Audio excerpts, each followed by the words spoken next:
So we decided today we would do an AMA, Ask Me Anything. Stay tuned for some of the questions and the answers.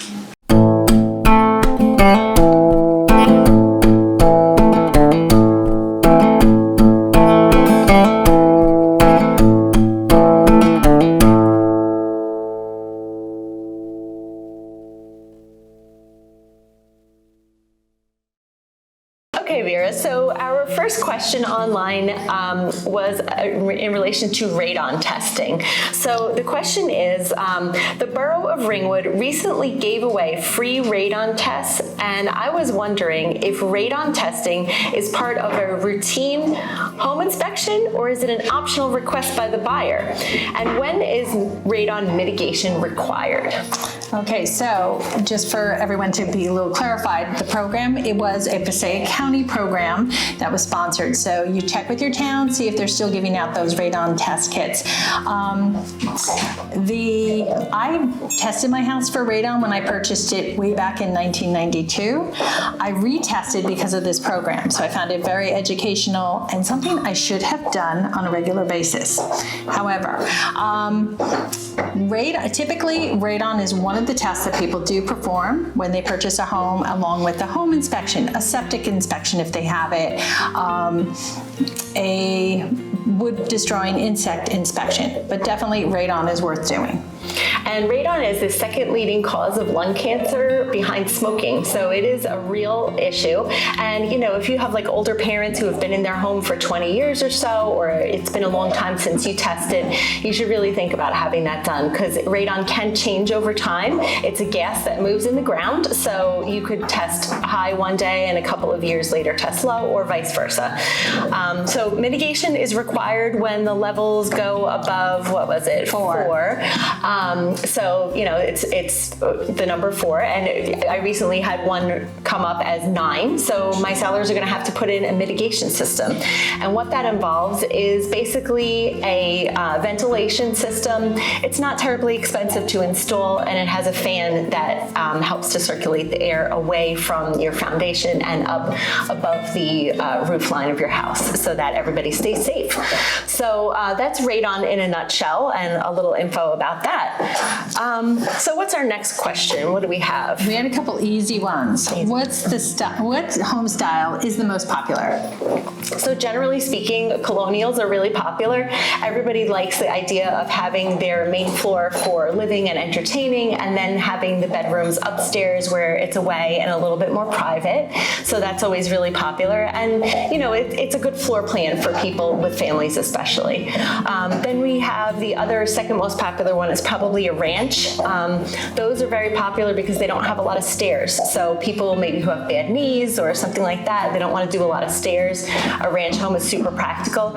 Also great for people with young kids as well, because they can kind of, you know, see from end to end, see what's going on, and check out what their kids are up to. So those are the 2 most popular home styles. Okay, another question that we got from one of our Facebook friends was about in-law suites. She wanted to know how common in-law suites were in Ringwood. And we'll talk about Ringwood a little bit and some of the surrounding towns. So Ringwood, not common at all.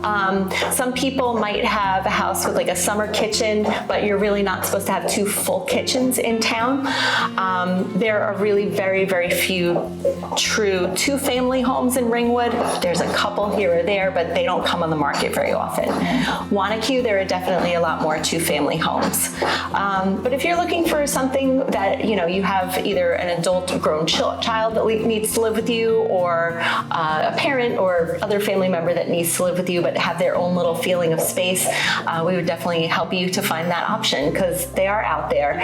Sometimes it can be just a little tucked away corner of a house that has a full bath and a bedroom. Sometimes you don't need the full kitchen setup. So we'll explore all the options with you.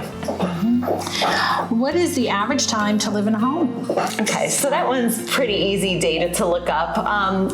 Earlier, maybe 10 years ago, it was about 5 years, but I think these days it's creeping up to around 7 years average in a home.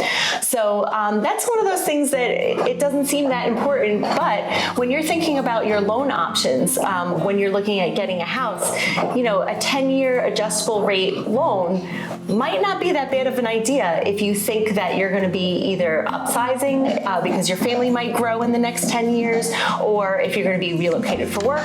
So 5 to 7 years, good rule of thumb for how long people stay in their homes these days. We had some really good questions. This one is really good. It makes you think. What would you recommend for a first-time buyer for an investment property? I love this one. I love working with investors, and I'm kind of an investment nerd, so I'm always on podcasts and looking up all this stuff online. And we actually have a video that we did recently on what's called house hacking. So house hacking is basically when you buy a multifamily house and live in one of the units. And the reason why this is great is because it's not just an investment property, and you would get a lower interest rate. If you're going for an investment property, you're going to have to put most likely 20% down, and you're also going to have a higher rate. So if you can keep it as a personal residence, it really helps you with your down payment and monthly payments as well. So what you can do is, buy a small one, live in one of the smaller units there, and then a couple of years, rent out the one unit. And then once you have a rental history of being a landlord, you can move on and feel confident that you can buy a standalone house yourself and then have somebody move into the one that you just vacated. And we're here to help with all of that. We help renters, we help investment owners find renters as well. So. It's a great way to get started on building up the equity instead of paying rent on an apartment. Buy the two-family or the multifamily, and then be able to have other people pay your mortgage for you. House hacking 101, right? Absolutely. Yep. All right. And the next one was, did I miss my chance to buy a bigger home? Is it possible to afford a home with enough space for my growing family?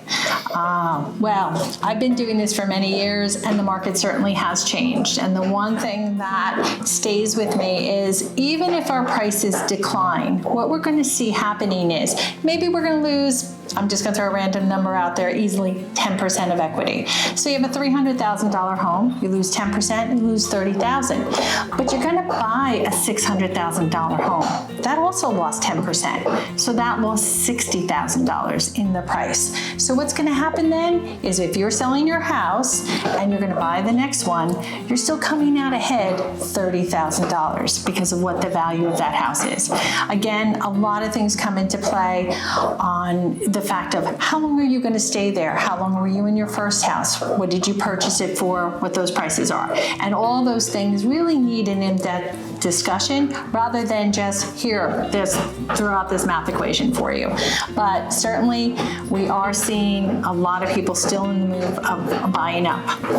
And another thing to remember about that is that you want to shop your monthly payment and not your total mortgage amount. So what we mean by that is that, you have to look at the all-in cost to own that house every month. You have to look at the insurance, taxes, possibly mortgage insurance if you need that with a lower down payment, and then the monthly payments on the note. So you want to be sure to talk to a good mortgage rep who can talk about your different loan options, what's available out there. And remember, another little catchphrase that I heard recently is that you rent your rate, you buy your house. What does that mean? It means that your rate is temporary. Again, like we said, if you have a 10-year rate, it's going to change at the end of that 10-year period. But in the meantime, if rates go down, you can refinance and get yourself a much better rate. So just bear in mind, even as rates go up, they come back down also. And we're still in historic lows. And when you take into consideration that the average person might live in their house 7 years, if you have an adjustable rate mortgage that's 10 years, you most likely may be already out of the house by the time that rate is going to be a variable one. And again, it's, this market is a unique one, and we just have to be aware of what's happening and be well informed. Hey guys, well, thanks for joining us for this Ask Me Anything episode, and we'll be sure to do them in the future because I think everybody liked hearing their most pressing questions. And as the market changes, your mind changes, you grow, and there's always something new to discuss in the world of real estate. So if you have those burning questions and you want a little bit more of a personal touch and you want us to answer you directly, you can always reach out to us. My name is Darcy Hunter. My phone number is 973-907-6042. And I'm Vera Lewandowski, 973-615-3960. And online, you can find us at skylandsrealestateteam.com. Don't forget to like and subscribe. And if you like what you see and you think a friend might too, share it with them. Knowledge is power. Share it with your friends.